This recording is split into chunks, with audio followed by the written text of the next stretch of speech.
حضرت انس بن مالک رضی اللہ تعالیٰ عنہ سے اگلی حدیث مروی ہے جو کافی طویل حدیث ہے، جس میں فرمایا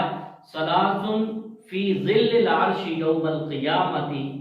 یوم لا ظل الا ظل لہ، کہ قیامت کے دن تین اشخاص ایسے ہیں کہ جب کسی شے کا سایہ نہیں ہوگا تو اللہ رب العزت ان تین اشخاص کو اپنے عرش کا سایہ عطا فرمائے گا۔ ان میں پہلا شخص فرمایا واصل الرحم یزید اللہ فی رزقہ ویمد فی اجلہ، جو صلہ رحمی کرتا ہے۔ پہلا شخص جس کو اللہ رب العزت کل قیامت کے دن جب کوئی سایہ نہیں ہوگا تو اپنے عرش کا سایہ عطا فرمائے گا۔ ان میں پہلا شخص وہ جو صلہ رحمی کرتا ہے، جو توڑتا نہیں ہے بلکہ جوڑتا ہے۔ ہمارے ہاں صلہ رحمی کے حوالے سے بھی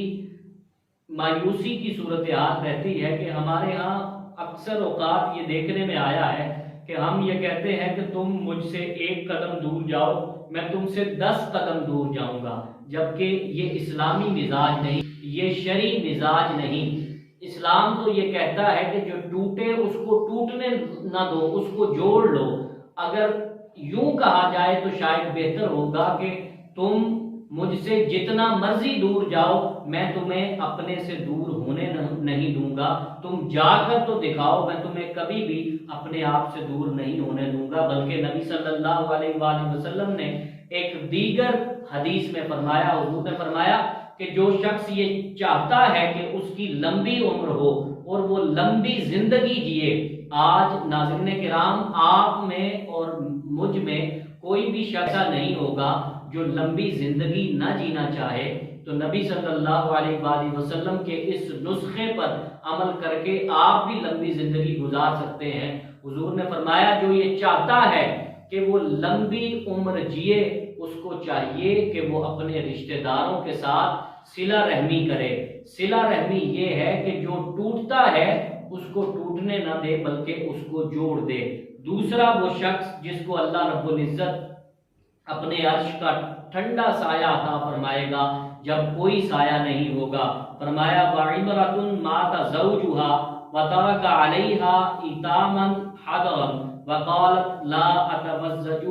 وَأُقِيمُ أَوْ يُغِيمُهُمُ اللَّهُ، وہ عورت جس کا شوہر فوت ہو گیا اور اس شوہر کے چھوٹے چھوٹے بچے اس کی گود میں ہیں، اس عورت نے ان بچوں کی خاطر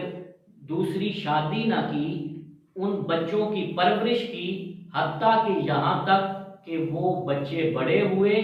اور اپنے ہاتھ پاؤں پر ہو گئے، تو حضور نے فرمایا کہ اس عورت کے لیے اللہ رب العزت کل قیامت کے دن عرش کا ٹھنڈا سایہ عطا فرمائے گا کہ جب کوئی سایہ نہیں ہوگا۔ تیسرا شخص فرمایا وَعَبْدٌ صَنَعَ طَعَامًا فَضَافَ ضَيْفَهُ وَأَحْسَنَ نَفْقَهُ وَقَعَا عَلَيْهِ الْيَتِيمُ وَالْمِسْكِينُ فَأَطْمَعَهُمْ لِوَجْهِ اللَّهِ، اور وہ شخص جس نے کھانا پکایا تو اس نے زیادہ پکا لیا، اور اس میں اس نے یتیموں اور مسکینوں کو بلایا اور ان کو عزت کے ساتھ بیٹھ کر کھانا کھلایا، تو اس نے یتیموں کو عزت دی، مسکینوں کو عزت دی۔ اللہ تعالیٰ کل قیامت کے دن اپنے عرش کے سائے کے تلے اس کو عزت عطا فرمائے گا۔